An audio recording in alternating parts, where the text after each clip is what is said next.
people voted for major government reform.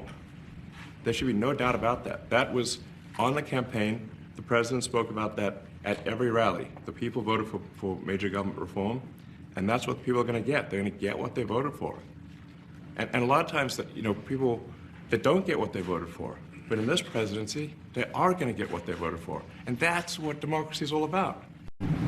There's crazy things like just cursory examination of Social Security, and we've got people in there that are 150 years old. Now, do you know anyone who's 150? I don't. Okay. They should be on the Guinness Book of World Records. They're missing out. That's a case where, I think they're probably dead. It's my guess. Or they should be very famous, one of the two.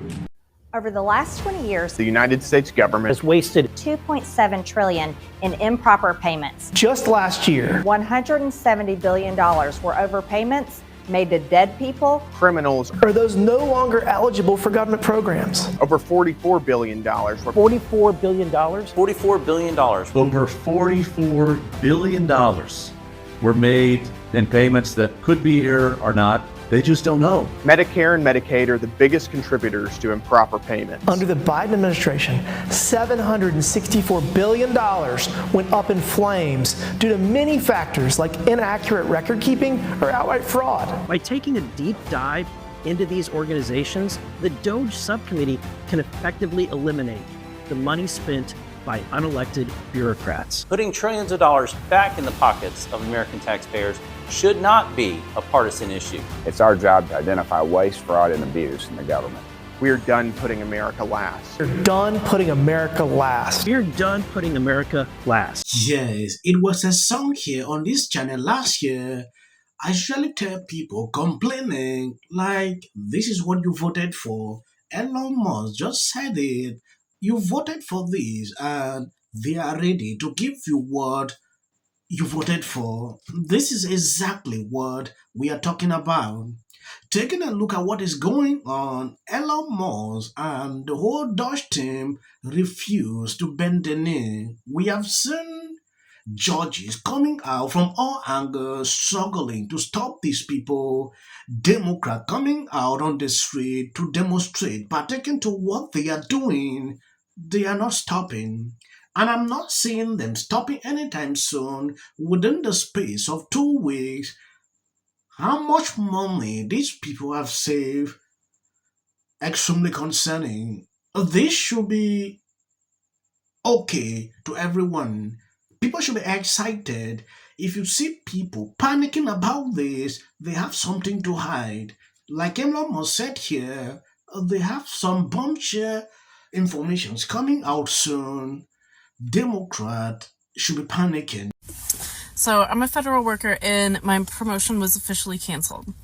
But more than that, my coworkers yesterday, most of them were put on administrative leave for 30 days and then they're going to be furloughed.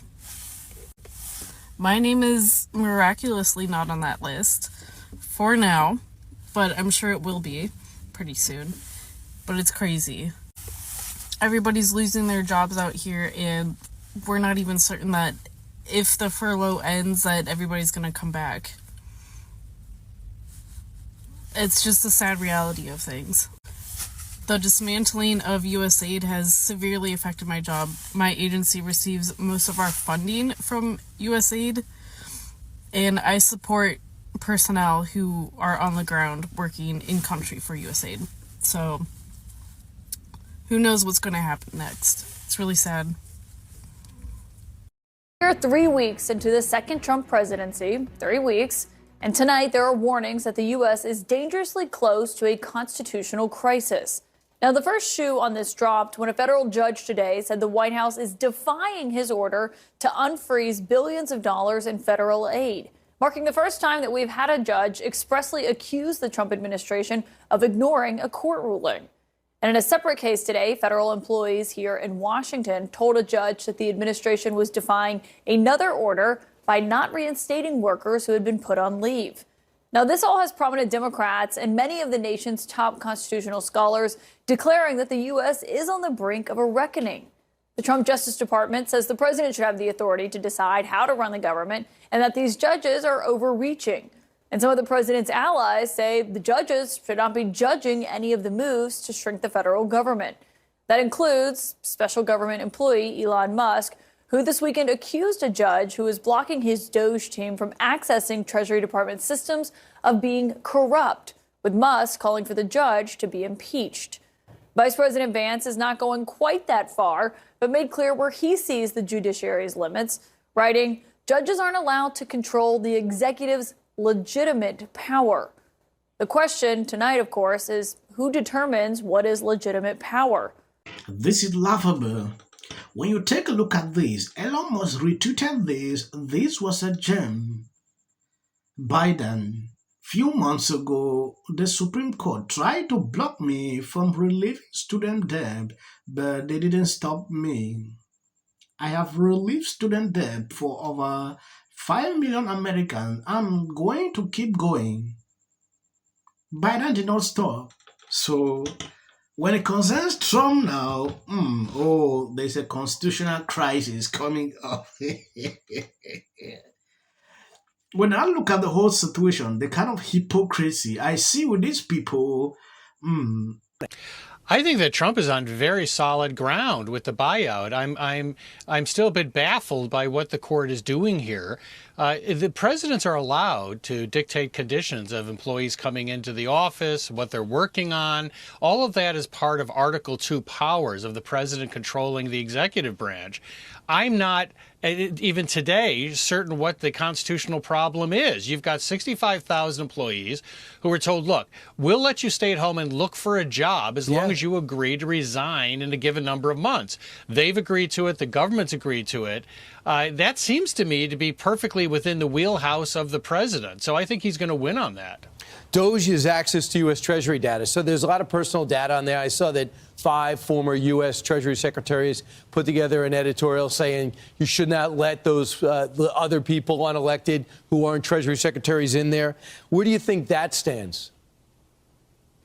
I've always suspected that this was always about Elon Musk trying to steal my identity, because I'm the man he always wanted to be. Right. But I think that the problem is that Musk is not actually reviewing this material. This is a read-only situation of people that he has selected. It is very hard to deal with inefficiencies and waste unless you can actually see the receipts, actually see what's coming in and going out.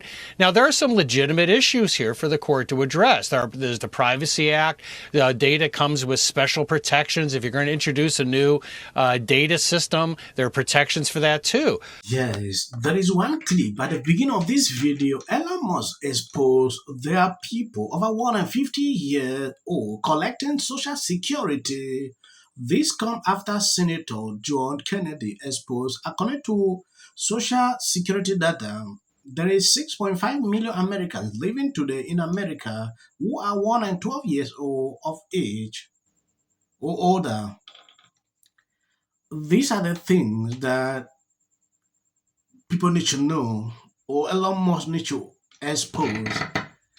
I see this differently, and I continue to ask myself, like, things like this are going on. Why are Democrats so offended? Like the other day, I saw Chuck Schumer. He created a website, like, if you see any fraud in the government, please report. They want to do the same thing Elon Musk is doing in a different way. Why now? Because they realize this will bring down them to the level never seen before. This court has lost legitimacy. They have burned whatever legitimacy they may still have had after their gun decision, after their voting decision, after their union decision. They just took the last of it and set a torch to it with the Roe versus Wade opinion. I believe we need to get some confidence back in our court, and that means we need more justices on the United States Supreme Court. There has been thought, I believe, given to this. Senator Ron Wyden has already issued statements, for example, advising what we should do in a situation like this, which I concur, which is that I believe that the Biden administration should ignore this ruling. I think that the courts have the legitimacy and they rely on the legitimacy of their rulings. And what they are currently doing is engaged in an unprecedented and dramatic erosion of the legitimacy of the courts. It is the justices themselves, through the deeply partisan and unfounded nature of these rulings.